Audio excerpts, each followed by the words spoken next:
நேற்று பங்குச்சந்தையில நாட்கோ பார்மா பங்கு ஏற்றத்தை அடைஞ்சிருந்தது. அதிகபட்சமா 13% கிட்ட இன்க்ரீஸ் ஆகி 932 ரூபா வரைக்கும் போன பங்கு இறுதியில 881 ரூபா அப்படிங்கிற ரேஞ்சில க்ளோஸ் ஆயிருக்கு.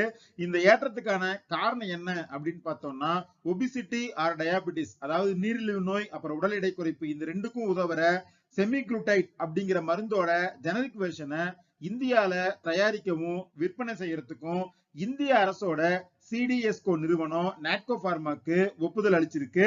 இந்த ஜெனரிக் வெர்ஷனை மார்ச் 2026ல மார்க்கெட்ல கலையிறக்க நாட்கோ பார்மா திட்டமிட்டு இருக்காங்க. ஆல்ரெடி இந்த செமாக்ளூடைட் மருந்தோட டிமாண்ட் அப்படிங்கிறது மார்க்கெட்ல அதிகமா இருக்கிறதுனாலையும், இந்த ஜெனரிக் வெர்ஷன் விலை குறைவா இருக்கும் அப்படிங்கிறதுனாலையும் இந்த மருந்தோட சேல்ஸ் அதிகமா இருக்கும் அப்படிங்கிற மாதிரி மார்க்கெட்ல எதிர்பார்க்கறாங்க. அது மட்டும் இல்லாம அமெரிக்காவோட எஃப்டிஏ இவங்களோட சென்னை தொழிற்சாலைக்கு பாசிட்டிவான ரிப்போர்ட் ER கொடுத்திருக்காங்க. அது மட்டும் இல்லாம இவங்களோட Q3 ரிசல்ட்ஸ் பார்த்தோம் அப்படின்னா ப்ராஃபிட் 14% உயர்ந்து 151 கோடியா இருக்கு. ரெவென்யூ 36% இன்க்ரீஸ் ஆயிருக்கு.